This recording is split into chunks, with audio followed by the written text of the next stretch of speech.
আজকে আবার চলে এলাম তোমাদের সাথে নতুন একটি টপিক।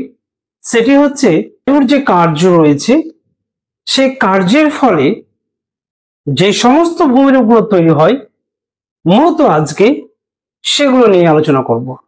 বায়ু সাধারণত তিন ভাবে কাজ করে থাকে। একটা হচ্ছে ক্ষয় সাধন প্রক্রিয়া, আরেকটা হচ্ছে পরিবহন প্রক্রিয়া, এবং 3 নম্বর হচ্ছে অর্থাৎ সঞ্চয়জাত প্রক্রিয়া। চলো দেখে নেওয়া যাক। আজকের মূল টপিক হচ্ছে বায়ু। বায়ু সাধারণত তিন ভাবে কাজ করে, যথা 1 নম্বর হচ্ছে ক্ষয় কার্য, 2 নম্বর হচ্ছে বহন কার্য, আর 3 নম্বর হচ্ছে সঞ্চয় কার্য। তাহলে কি বোঝা গেল? বায়ু সাধারণত তিন ভাবে কাজ করে। একটা হচ্ছে ক্ষয় কার্য, একটা বহন কার্য, একটা হচ্ছে সঞ্চয় কার্য। তো আজকে আমরা জেনে নেব বায়ুর ক্ষয় কার্যের ফলে যে সমস্ত ভূমিরূপগুলো গড়ে ওঠে সেগুলো সম্পর্কে আজকে আমরা জেনে নেব। অর্থাৎ বায়ুর ক্ষয় কার্যের ফলে যে সমস্ত ভূমিরূপগুলো গড়ে ওঠে সেগুলো হলো, 1 নম্বর হচ্ছে অপসারণ গর্ত। কি? অপসারণ গর্ত। প্রবল বায়ু প্রবাহে বালির স্তর অপসারিত হয়ে কোনো কোনো স্থানে গর্ত বা অবনমিত অঞ্চলের সৃষ্টি হয়।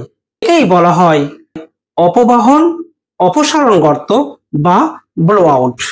উদাহরণস্বরূপ বলা যেতে পারে মিশরের কাতারা পৃথিবীর বৃহত্তম অপবাহন গর্ত। 2 নম্বর হচ্ছে গৌড়। 2 নম্বর হচ্ছে গৌড়। মরুভূমিতে কঠিন ও কোমল শিলা দ্বারা পর্যায়ক্রমে অনুভূমিকভাবে গঠিত বৃহৎ প্রস্তরখণ্ড বিভিন্নমুখী বায়ুর দ্বারা অবঘর্ষ প্রণালীতে নিচের কোমল শিলা বেশি এবং উপরের কঠিন শিলা কম ক্ষয় হয়। ভূপৃষ্ঠের সামান্য উপরে বায়ুর সাথে বাহিত বালি ও কঠিন কোয়ার্জ কণার পরিমাণ বেশি থাকায় অবঘর্ষ প্রক্রিয়ায় অধিক ক্রিয়াশীল, কিন্তু ঊর্ধ্বে বায়ুর বেগ অধিক হলেও বালি ও কোয়ার্জের পরিমাণ কম থাকায় অবঘর্ষ প্রক্রিয়ায় ক্ষয় কম। তাই সমগ্র প্রস্তর খণ্ডটি ব্যাঙের ছাতার ন্যায় আকৃতি ধারণ করে অবস্থান করে। একেই সাহারা মরুভূমিতে গোর, জার্মানিতে পিজফেলসেন বলে।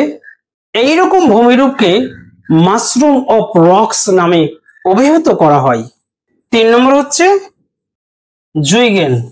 মরু ও মরুপ্রায় অঞ্চলে কঠিন ও কোমল শিলা পরপর অবস্থান করলে শিলাস্তরের ফাটল, চ্যুতিরেখা, স্থানায়ন প্রভৃতি দুর্বল স্থানগুলি অবঘর্ষ পদ্ধতিতে ক্ষয় হতে থাকে। কঠিন শিলা কোমল শিলা অপেক্ষা কঠিন শিলা কম ক্ষয় হয়।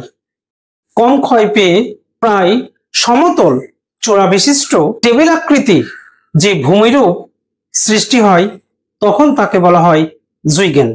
4 নম্বর হচ্ছে ইয়ারদাং। 4 নম্বর হচ্ছে ইয়ারদাং।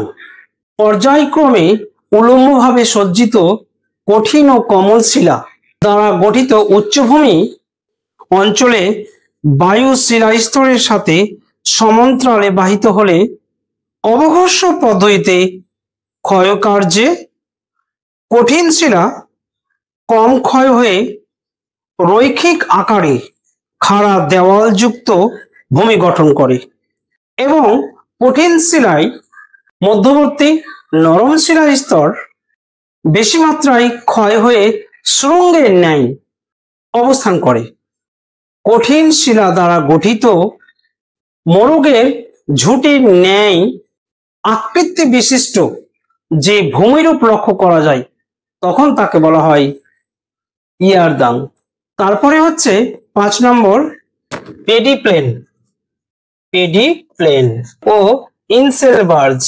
মরুভূমি ও মরুপ্রায় অঞ্চলে কোনো উচ্চভূমি থাকলে দীর্ঘকাল ধরে বায়ু ও জলধারার মিলিত কার্যের ফলে ধীরে ধীরে মৃদু সমতল ভূমিতে পরিণত হয়। এই ভূমি মরু সমপ্রায় ভূমি নামে পরিচিত। এই ভূমিকেই এলসি কিং পেনি প্লেন নামে অভিহিত করেছেন। তারপর হচ্ছে ইনসেলবার্জ। পেডিপ্লেন অঞ্চলে কঠিন শিলা দ্বারা গঠিত কিছু অনুচ্চ পাহাড় বা টিলা অবশিষ্টাংশ হিসাবে থেকে যায়। এই অনুচ্চ টিলা বা পাহাড়গুলিকে ডাব্লিউ বার্নহার্ড নামকরণ করেছেন ইনসেলবার্জ।